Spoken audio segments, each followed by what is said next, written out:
Le cours de Monsieur Peigné.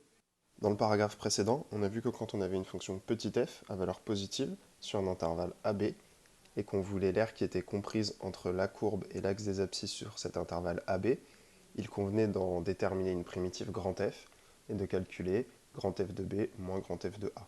Dans le prochain paragraphe, on va poser une notation pour cette quantité, grand F de B moins grand F de A. On commence par une première définition. La quantité dont j'ai parlé juste avant, grand F de B moins grand F de A, où grand F est une primitive de petit f, on va noter ça, l'intégrale de A jusqu'à B de f de t dt. F est une fonction, t c'est une variable, le dt est là pour rappeler que la variable ici c'est t, on pourrait aussi avoir des intégrales avec f de x dx. Dans cette définition, vous notez que la fonction n'est supposée que continue, même si dans le paragraphe précédent, on avait étudié des fonctions à valeur positive. Et enfin, a n'est pas supposé plus petit que b. Lorsque l'on va vouloir calculer ces intégrales, nous aurons besoin de trouver une primitive de petit f. Et pour éviter de tout faire en même temps, on a la notation suivante qui est ici. Lors des calculs, on note grand f de t, entre crochets de a jusqu'à b, égale f de b moins f de a. Avant les exemples, quelques remarques. On voudrait savoir ce que représente l'intégrale de a à b de f de t dt lorsque a est plus petit que b, si f n'est plus supposé positive. Par exemple, dans cette situation-là, eh bien, on va continuer de considérer l'aire qui est comprise entre la courbe et l'axe des abscisses. Ici, on a trois zones. Sur mon exemple, deux sont au-dessus de l'axe des abscisses et une est en dessous. Et l'intégrale de a à b, ça va être simplement les aires au-dessus comptées positivement et les aires en dessous comptées négativement. Concrètement, si on appelle ces trois aires A1, A2 et A3, on a alors l'intégrale de A à B de f de t dt qui est égale à A1 moins A2 plus A3. Attention, pour cette interprétation graphique, il faut absolument avoir pris un A plus petit que B, il faut absolument aller dans ce sens-là. Dans la définition, on pourrait avoir un B plus petit que A. Si on veut malgré tout faire une interprétation graphique, il faudra simplement renverser l'intégrale avec la remarque numéro 2. Et on se rend compte dès lors que si A est plus grand que B, ce que j'ai dit avant est encore valide, seulement les aires au-dessus de l'axe des abscisses sont maintenant comptées négativement et en dessous positivement.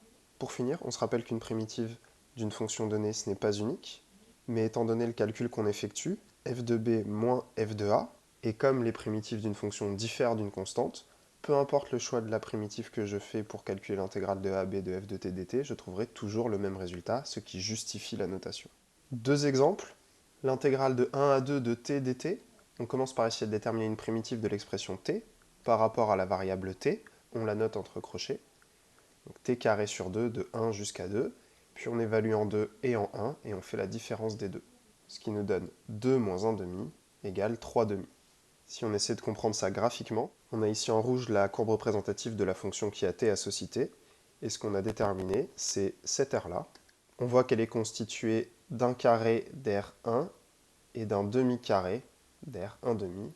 On trouve donc bien une aire de 3 demi.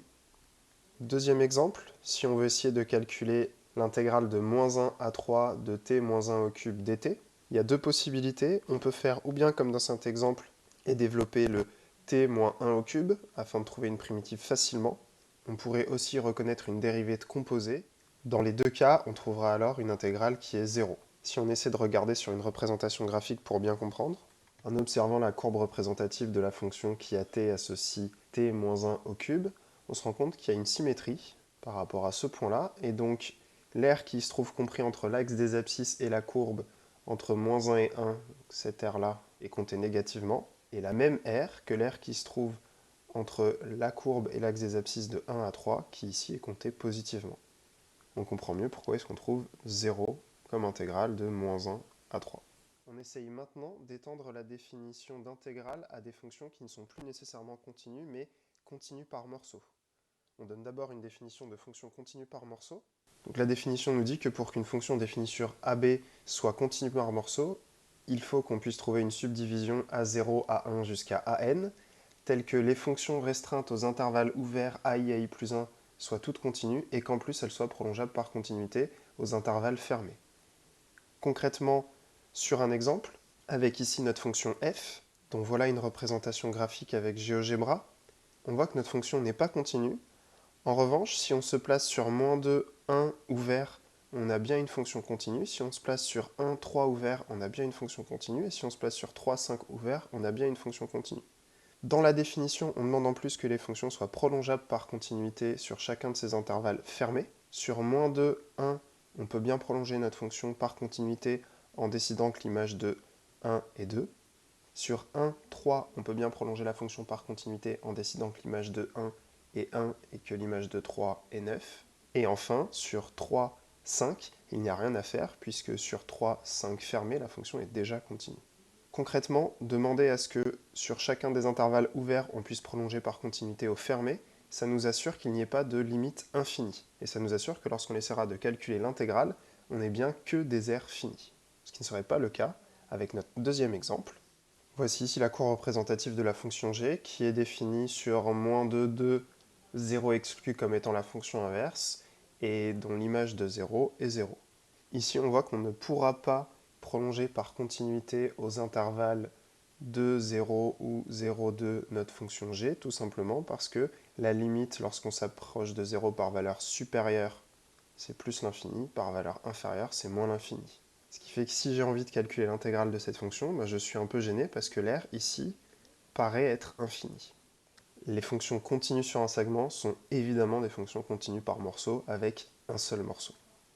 Ayant dit ça, on va maintenant pouvoir définir l'intégrale d'une fonction continue par morceau sur un intervalle AB. Avec mon exemple de fonction f, on veut définir l'intégrale de notre fonction simplement comme étant la somme de ces trois aires. Et c'est ce qu'on fait dans la définition.